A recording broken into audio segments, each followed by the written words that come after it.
എന്തിനാടോ ഇതിപ്പോൾ പൊട്ടിക്കണ്? എന്തെങ്കിലും ആവശ്യമുണ്ട് ഇപ്പം ഉണ്ടാക്കാൻ പോകണ്ടോ? വല്ലതും അവിടെ പടവലങ്ങിരിക്കണ്ടല്ലോ. ഇത് ഞാൻ അതിന് ദിനമൊന്നല്ല ചേട്ടാ, കൊച്ചിക്കല്ല, ഇനി അതുകൊണ്ട് സ്പെഷ്യൽ സാധനം ഉണ്ടാക്കാനാണ്. ഇത് ഷുഗർ ചീരയല്ലേ?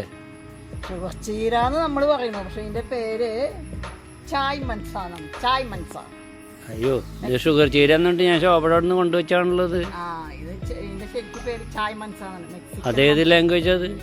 മെക്സിക്കൻ ചീര, ചായ് അങ്ങനത്തേതാണിത്. ചായ ഉണ്ടാക്കണ ചീരയല്ലല്ലോ. ചായ അല്ല, ഇതുകൊണ്ട് ചായ ഉണ്ടാക്കാം, ഒരു പ്രത്യേകം ചായ ഉണ്ടാക്കാം. അത് ഉണ്ടാക്കി തരാം ഞാൻ. അയ്യോ, ആ ബുദ്ധിമുട്ട് ഞാൻ സഹിക്കണോ?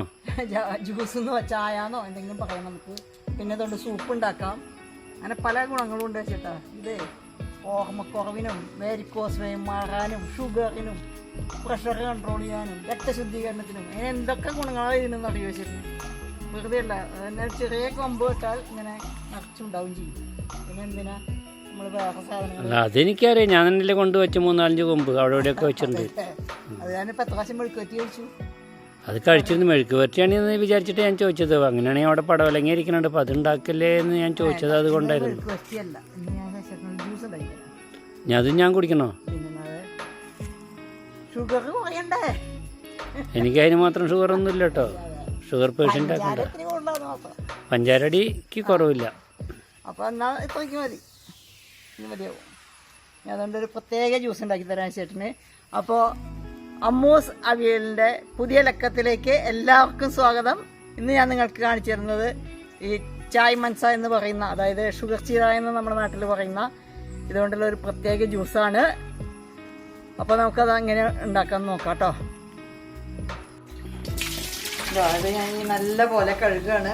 ഒരു 3-4 വർഷം നമുക്ക് കഴുകാം. പിന്നെ നമ്മുടെ വീട്ടിൽ നിന്ന് തന്നെ കുറച്ച് തരാൻ കെമിക്കലൊന്നും ഇല്ലല്ലോ, അപ്പോൾ അതുകൊണ്ട് ഇപ്പം മഴ പെയ്താൽ തന്നെ പൊടിയില്ല. അതൊന്ന് കഴുകി വെക്കാനേ നല്ലപോലെ കഴുകിയെടുത്തു. ഇനി എന്താ ചെയ്യേണ്ടത് വെച്ചാൽ, ഇപ്പോൾ ഞാൻ അതിങ്ങനെ ചെറുതായിട്ട് അരിയാണ്. 6-12 സെൻറ്റിമീറ്റർ വരെയുള്ള ചെറിയ കമ്പ് കുഴിച്ചിട്ട് ഇത് ഒരു വലിയ മരമായിട്ട് വളരും. ഒരു 6 മീറ്റർ ഉയരത്തിലുള്ള മരമായിട്ട് വളരും. അത് പക്ഷേ 2 മീറ്ററൊക്കെ ആയിട്ട് നിർത്തുന്നതാണ് നല്ലത്. കാരണം എന്താ വെച്ചാൽ അല്ലെങ്കിൽ നമുക്ക് ഇതിൻ്റെ ഇല പൊട്ടിക്കാൻ വിഷമായിരിക്കും. അപ്പോൾ നമ്മൾ പൂൺ ചെയ്ത് കൊടുക്കുക. ഇങ്ങനെ വലിയ മരമായിട്ട് വളർന്നുകൊണ്ട് ഇതിനെ ചീരമരം എന്നും പറയാറുണ്ട്. വെരിക്കോസ് വെയിനും സന്ധിവേദനയൊക്കെ ഉള്ളവർക്ക് ഈ ഇത് ഇടയ്ക്ക് ഇങ്ങനെ കഴിക്കുന്നത് നല്ലതാണ്. ഒരു പിടി എടുത്തിട്ട് 2 ഗ്ലാസ് വെള്ളം ഒഴിക്കാൻ പോവാണ്. ഇത് നമ്മുടെ കൊള്ളിയുടെ ഇലയിലൊക്കെ ഇല്ലേ, ഹൈഡ്രോസയാനിക് ആസിഡ്, അത് കുറച്ച് വിഷാംശമുള്ളതാണ്. പക്ഷേ നമ്മളത് ഇങ്ങനെ തുറന്ന് വെച്ച് തിളപ്പിക്കുമ്പോൾ അത് വിഷാംശം നശിച്ചു പോകും.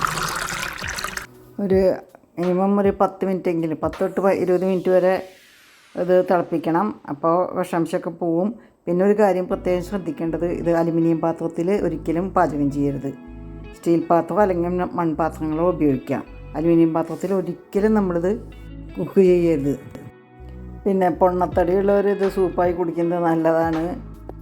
ഗർഭിണികൾക്കും ഗർഭസ്ഥ ശിശുക്കൾക്കും നല്ലതാണ്.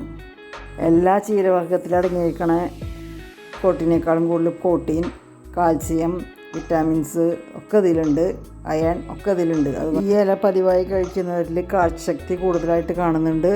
പിന്നെ കൂടാതെ തലച്ചോറിനെ ഉദ്ദീപിപ്പിക്കുന്നത് മൂലം കുട്ടികൾക്ക് വളരെ നല്ലതാണ്. ഓർമ്മശക്തിനെ വർദ്ധിപ്പിക്കും. അപ്പോൾ അത് നല്ലപോലെ തിളച്ചു തുടങ്ങി. അപ്പം ഞാൻ അതിലേക്ക് 2 ഏലക്കായ, 2-3 ഏലക്കായ, 2-3 ഗ്രാമ്പു, ചെറിയ കഷ്ണം കറുവപ്പട്ട ഇതൊക്കെ ഇട്ട് തിളപ്പിക്കുന്നു. അപ്പോൾ നമ്മുടെ സ്പെഷ്യൽ ടീ തിളച്ചുകൊണ്ടിരിക്കുകയാണ്. വളരെ നല്ല സ്മെല്ല് വരുന്നുണ്ട്. ഇതാ നല്ല പോലെ വെട്ടി തിളക്കിണ്ട്. നല്ല മണം വരുന്നുണ്ട്. ഏലക്കായുടെയും കറുവപ്പട്ടയുടെയും ഗ്രാമ്പൂൻ്റെയൊക്കെ നല്ല മണം വരുന്നുണ്ട്. ഇനി നമുക്കിത് തണുത്ത് കഴിഞ്ഞാൽ അരിച്ചെടുത്തിട്ട് കുറച്ച് ചെറുനാരങ്ങ നീര് ഒഴിച്ചിട്ട് കഴിക്കാം കേട്ടോ. അപ്പോൾ അതിന് തണുക്കാൻ വയ്ക്കാം. ആവശ്യമുള്ളവർക്കൊരു നുള്ള് ഇന്ദുപ്പും ചേർക്കാം കേട്ടോ. ഇത് ഓഫ് ചെയ്യാണ്. തോരൻ എങ്ങനെ ഉണ്ടാക്കാമെന്നുള്ളതിൻ്റെ റെസിപ്പി ഞാൻ മുമ്പൊരിക്കൽ കൊടുത്തിരുന്നു. അതും നിങ്ങൾ ഉണ്ടാക്കി നോക്കണം. അപ്പോൾ എല്ലാവർക്കും ഈ റെസിപ്പി ഇഷ്ടപ്പെടും, ഈ ജ്യൂസ് ഇഷ്ടപ്പെടുമെന്ന് എനിക്ക് നല്ല വിശ്വാസമുണ്ട്. ഇതിൻ്റെ വിഭവങ്ങൾ ഒരു പ്രാവശ്യം കഴിച്ചാൽ എല്ലാവർക്കും വീണ്ടും ഉണ്ടാക്കി കഴിക്കാൻ തോന്നും. പിന്നെ വളരെ ഈസിയാണ് ഇത് വളർത്താൻ. കീടങ്ങളുടെ ശല്യവും വളരെ കുറവാണ്. അപ്പോൾ എല്ലാവരും ഈ മരം വീട്ടിൽ വെച്ച് പിടിപ്പിക്കണം എന്നാണ് ഞാൻ പറയുക. എവിടെന്നെങ്കിലും ഒരു ചെറിയ കമ്പ്, ഒരു 6 സെൻറ്റിമീറ്ററുള്ള കമ്പ് മതി. അത് വേഗം വളർന്ന് കിട്ടും. മഴയായാലും കുഴപ്പമില്ല, വെയിലായാലും കുഴപ്പമില്ല. മഴേനെയും വെയിലിനെയും ഇത് റെസിസ്റ്റ് ചെയ്യും. അങ്ങനത്തെ ഒരു പ്രത്യേക ചെടിയാണ്. അതുകൊണ്ട് നിങ്ങളെല്ലാവരും ഇത് വളർത്തണം. ചെറുനാരങ്ങ നീരൊഴിക്കുകയാണ്. ഞാൻ പറഞ്ഞല്ലോ, വേണമെന്നുള്ളവർക്ക് ഒരു നുള്ള് ഇന്ദുപ്പ് ചേർക്കാം. പക്ഷെ ഞാനൊന്നും ചേർക്കണില്ല, അല്ലാതെ തന്നെ നല്ല ടേസ്റ്റ് ഉണ്ട്. അപ്പോൾ അതെല്ലാവരും ഉണ്ടാക്കി കുടിച്ച് നോക്കണം. ഇഷ്ടപ്പെട്ടിട്ടുണ്ടെങ്കിൽ അഭിപ്രായം എഴുതണം. നിങ്ങളുടെ നിർദ്ദേശങ്ങളെല്ലാം ഞാൻ വളരെയധികം വിലമതിക്കുന്നതാണ്. അതുകൊണ്ട് എല്ലാവരും അഭിപ്രായങ്ങളും നിർദ്ദേശങ്ങളും അറിയിക്കണം. അതെനിക്ക് വളരെയധികം മുന്നോട്ടുള്ള യാത്രയിൽ വളരെയധികം ഉപകാരപ്രദമാവും. അതുകൊണ്ടാണ് വീണ്ടും വീണ്ടും പറയുന്നത്.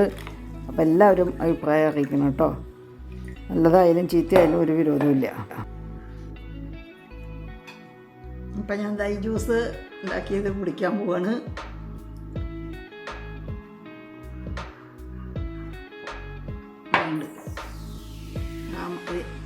സുഗന്ധദ്രവ്യങ്ങളുടെ സ്മെല്ലും ഇതിൻ്റെ ഇതൊക്കെ ആയിട്ട് നല്ല ടേസ്റ്റ് ഉണ്ട്. അപ്പോൾ എല്ലാവരും ഇതുണ്ടാക്കി കുടിച്ച് നോക്കുക. ആരോഗ്യത്തിന് അത്യുത്തമം. ഇതുപോലെയുള്ള വിഭവങ്ങളുമായി അറിവുകളുമായി ഞാൻ നിങ്ങൾക്ക് മുമ്പിലെത്തും. എല്ലാവർക്കും സുഖവും സമാധാനം എന്ന് പറഞ്ഞ ദിനങ്ങൾ നേർന്നുകൊണ്ട് സസ്നേഹം വിട പറയുന്നു. നിങ്ങളുടെ അമ്മു. അപ്പോൾ നിങ്ങളും എന്നോടൊപ്പം സഞ്ചരിക്കുമെന്ന് കരുതുന്നു. അതിനുവേണ്ടി സബ്സ്ക്രൈബ് ചെയ്യുക, ലൈക്ക് ചെയ്യുക, ഷെയർ ചെയ്യുക എല്ലാം ചെയ്യുന്നത് എനിക്കറിയാം. അപ്പോൾ സ്നേഹപൂർവ്വം അമ്മു.